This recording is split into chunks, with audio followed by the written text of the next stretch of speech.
Ayun magandang umaga sa inyong lahat mga chupapi. Diyos ko po, eto na naman tayo. So medyo nangangati tayo mga chupapi kaya naman itong motor natin, kakalikutin na naman natin siya. And of course, mag-share tayo ng information sa inyong lahat. Okay? For today's video, ang pag-uusapan natin is something na critical na kailangan malaman ng mga owners, And isa ito sa mga common issues na napapanood, nababasa natin sa social media and things like that. And ang tinutukoy natin mga chupapi ay ang pagre-rebalot ng mga wirings nitong Falcon 180i. So ano nga ba yung ibig sabihin natin pag sinabing rebalot? So siyempre itong motor natin may mga wirings yan sa loob, diba? And marami na akong feedback na nabasa na yung pinakabalot daw ng wirings para protektado ito hindi masyadong matibay yung pagkakagawa. So marami sa mga owners ng Falcon 180 they figured na ipapagawa na lang ulit, ipaparebalot na lang ulit yung wirings para naman hindi na magkaroon ng problema in the future. Kasi syempre mga chupapi, kapag yung mga wirings na yan na-expose, nabasa, nagkaroon ng shortage, things like that, nagkakaroon ng problema ang electricals ng isang bagay, lalo na sa motor natin. And of course, ayaw natin yan. So, yun na nga mga chupapi, ang pinagdadasal ko lang ay sana ngayong araw ay hindi bumuhos ang ulan. Alam nyo ba kung bakit? Ganito kasi yun. Ang gagawin natin yan mga chupapi ay mag-a-attempt tayo na baklasin itong motor natin at magre-rebala tayo. Magdi-DIY tayo mga chupapi. So wish me luck. Sana talaga hindi bumuhos ang napakalakas na ulan. Sa video din na ito mga chupapi, ipapakita ko sa inyo kung ano yung mga wirings na para sa akin based on my assessment kailangan talagang i-rebalot, or kung hindi man rebalot kailangan talagang i-secure. Kasi balita ko sa mga chismis dyan sa paligid, may mga wirings kasi na medyo hindi maganda ang pwesto niya or mali ang pwesto niya talaga. Nasa delikadong spot siya and ang mangyayari of course is posible itong masira and magkaroon ng problema ang electricals ng motor natin. So let's go! And of course mga chupapi, bago magsimula ang araw natin, nahihirapan kasi na mag-function ang utak ko kung wala tayong kape sa sistema. Kaya eto, bibili muna tayo dito, magpapaka-social climber muna tayo mga chupapi. Hi po, one moment lang po. Nagloko lang po yung post po. One moment lang po. Good morning po. Isang po, yung iced na barista, 20. Okay po, referring to sa white malt po, specific no water cafe Americano. Yes po. Ano yung nagloko kanina? Sorry. Yung cost lang po namin dito sa counter po. Di ba pag nagloko ito pinapalitan? Hindi, joke lang. Sige na po. Ako. May ganun po talaga. Thank you. Ay, pag-edito din. Kaya direct dito po. Salamat. And syempre mga chupapi, totoo ang chismis. This video was made possible by the one and only Freedcon Intercoms Philippines. And gusto ko din magpasalamat sa mga bossing ko kasi Diyos ko po, pinadalhan tayo ng bagong-bago na Hero Pro. Abangan nyo na lang ang separate video ko tungkol dyan ha. Huwag atat, kakabalik ko lang. Let's go! I'm going away. I'm gone away. I'm gone away. And the sun gonna shine on a brand new day. Okay, good morning mga chupapi. Ito na nga ba yung kinakatakot ko? Sabi ko na sana hindi tayo malasin na wag umulan kaya lang wala tayo no choice mga chupapi, umulan na.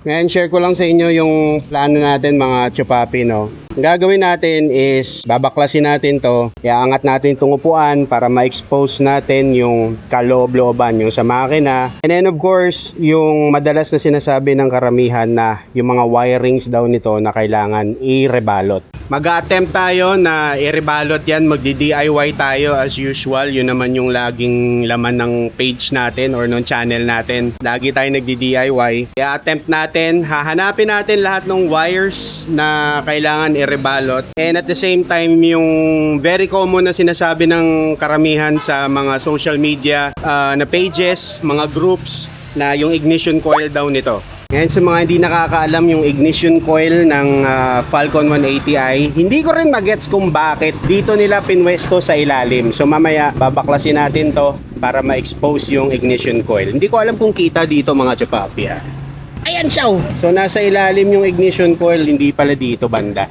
Pero hindi dito, alam ko yung sa spark plug natin, yung magiging visible pag binuksan natin to. Hindi ko rin magets kung bakit nandyan. Pero syempre para sa kaalaman ng karamihan, hindi rin maganda kapag yung ignition coil natin ay laging nababasa. Kasi syempre electricals din yan, pwedeng mag short circuit or hindi naman sumasabog, no? Pero may mga possibility kasi na magkaroon ng mga problema ang electricals. And alam naman natin na kapag nagka-problema ang electricals ng isang motor, iba't ibang sakit ang pwedeng dalhin yan. So hindi ko alam kung anong gagawin natin, pero palamigin lang natin yung motor natin tapos baklasin na natin. Let's go! Ay, lupit pala mga chupapi. Ang angas na ng itsura ng Solstice Coffee. Oh, ngayon lang kasi ako nakabalik dito eh. Ay, talagang may pagayon na. Hindi pagayaan, kundi pagayon. Ang ganda oh.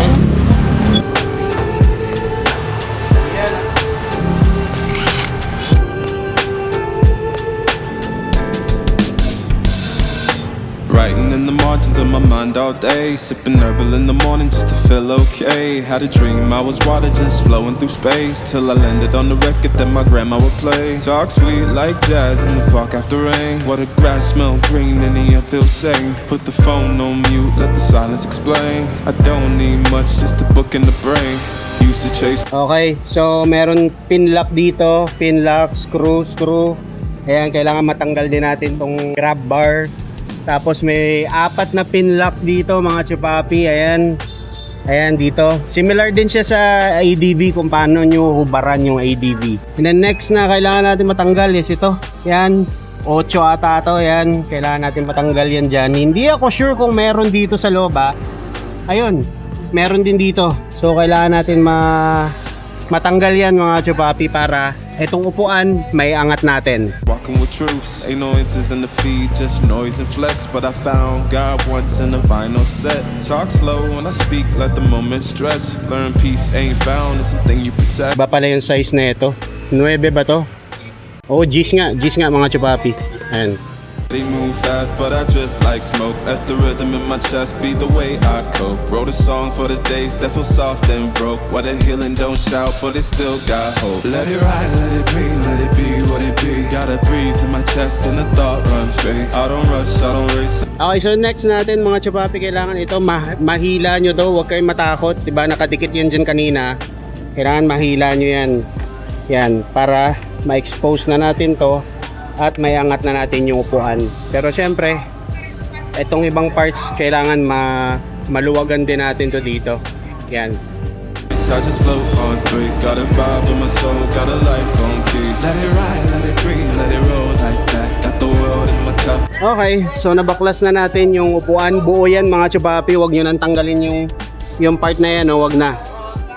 Yan, so natanggal na natin and eto ang itsura ng sa engine bay natin. First time ko palang ito mabubuksan mga chupapi. I honestly don't know kung alin dito yung titirahin natin, but ang isa sa mga nalaman natin based sa pagbabasa-basa natin online is yung sa ignition coil talaga ang isa sa mga dapat natin banatan. Yung nagko-connect sa ignition coil and then sa spark plug natin. Kailangan natin yun gawa ng paraan. And then ito, not sure kung nakikita nyo, no? Ayan, no? Medyo, ayan, na-expose na yung wire. Hindi naman siya malala, pero syempre kailangan natin gawa ng paraan yan. Dun sa mga hindi nakapanood nung last video natin, ito yung pinalitan natin last time, yung tubo na to. Ayan, medyo nilayo natin siya sa tambucho. Nalusaw kasi siya mga chupapi. Tapos ang nangyari, syempre yung coolant natin galing sa reservoir, yun yung nangyari, yung reservoir na yun. So tumatagas lang yung coolant natin, kaya ayun, nagkanda leche na overheat and so on. So yun. At kung kayo po ay nagtataka kung anong itsura ng battery ng Falcon 180, apakalaki. Ang laki nito mga chupapi, tignan nyo naman yan. Para pang big bike na to eh. Okay, so mga papi, natanggal na natin yung mga nakakabit sa mga sensor. Okay, ngayon ang problema ko is hindi ko mahugot itong parang harness na to. Hindi ko siya mahugot papunta dito. So So ang gagawin natin ay tatanggalin natin tong tubo na to sa airbox natin na nakakonect sa throttle body natin. Eto na. So kinapalan na natin yung wires, yung mga ano na to, tong harness na to. Unfortunately hanggang dito lang tayo mga chupapi oh. Hindi na natin kayang isagad doon, pero wala naman akong tama na nakikita dyan sa part na yan. So itong lahat ng mga naka-expose na to, binalot ko na. Ayan, ito, itong makapal na to, ayan, wala na nakalabas or naka-expose na mga wires. So ngayon, this is not enough mga chupapi, no? Babalutin natin to ng ito, cloth tape na tinatawag. So yan, dito, lalo na tong part na to dahil papailalim yun dun mga chupapi. Ito usually ang didikit sa engine. Kailangan na high temp din yung gagamitin nyo dito kapag magdi-DIY kayo kasi technically hindi niya kinakaya minsan na yung ibang units, hindi nila kinakaya yung init ng makina. Okay? So yun, babalutin natin ng cloth tape. And of course, isa din sa mga usual na nababasa ko ay itong ignition wire na base sa experience ng iba ay nagkakaroon daw ng biyak. At ang nagiging sanhi nito ay ang pag-misfire ng spark plug. Kaya naman pati ito ay babalutin din natin para maging mas safe sa mga damages. Oh, huwag nyo nang laitin yung ginawa ko ha. I did my best. Okay mga chupapi, done na tayo sa pagmamarunong natin So ayan na yung itsura natin. Pinailalim natin siya doon, dating pwesto. Hindi ko kasi alam kung paano natin siya i-extend or kung paano natin siya ililipat ng pwesto. So same lang din. Ang importante is nabalot natin siya ng maraming beses para maging safe naman siya sa init ng engine natin, no? So doble-doble na yan. Electric tape, tapos binalot natin siya ng cloth tape din na high temp. So ayan, dito ulit natin siya pinadaan. Kanina iniisip ko na dito sana sa ibabaw, kaya lang hindi aabot yung socket natin na para dito sa ignition coil. Hindi na siya aabot, so medyo nahihirapan ako. So sa mga experts, yung mga gumagawa talaga nito, baka naman meron kayong mai-comment, pakilagay na lang sa comment section natin mga chupapi, no? Pero so far okay naman tayo, nabalot naman natin siya ng maayos.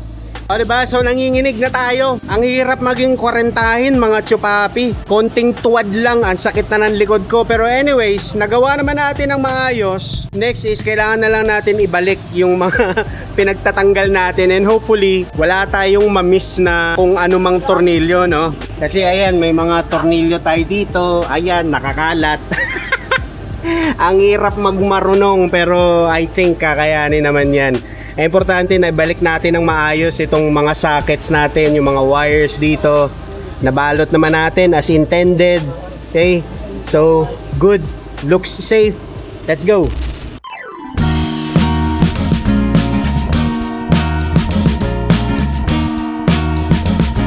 So we're done. Nabalot na natin siya. Pansamantagal, sabi nga nila. It's time na ibalik yung upuan na natin. And hopefully mga chupapi, wala naman tayong sablay na ginawa, no?